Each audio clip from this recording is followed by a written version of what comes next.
નિખાય આકાશવાણી હું ધોરણ પહેલામાં અભ્યાસ કરું છું. મારો વિષય પ્રકાશનું વક્રીભવન છે. જો આ ગ્લાસ છે, ગ્લાસની અંદર પાણી ભરેલ છે. હવે હું તેમાં પેન મૂકું છું.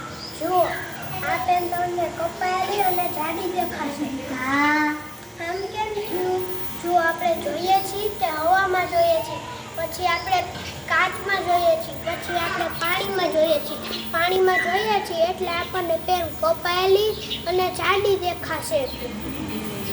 નંબર 2, અહીંથી જુઓ, સિક્કો તને દેખાય છે ને? જોજે હું તને ગુમ કરી દેખાડું. અહીંથી જુઓ, તને સિક્કો ગુમ દેખાશે.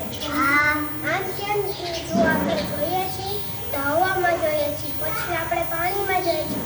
પાણીમાં જોઈએ છીએ એટલે આપણી નજર વાંકી વળી જાય છે, એટલે આપણને સિક્કો ગુમ દેખાય છે.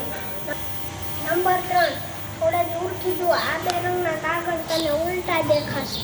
આમ કેમ થયું? જો ગ્લાસ ગોળ છે, તેમાં પાણી ભર્યું એટલે તે ગિલોરી કાચ બની જાય છે, એટલે આપણને પાછળના 2 રંગના કાગળ ઉલટા દેખાય છે.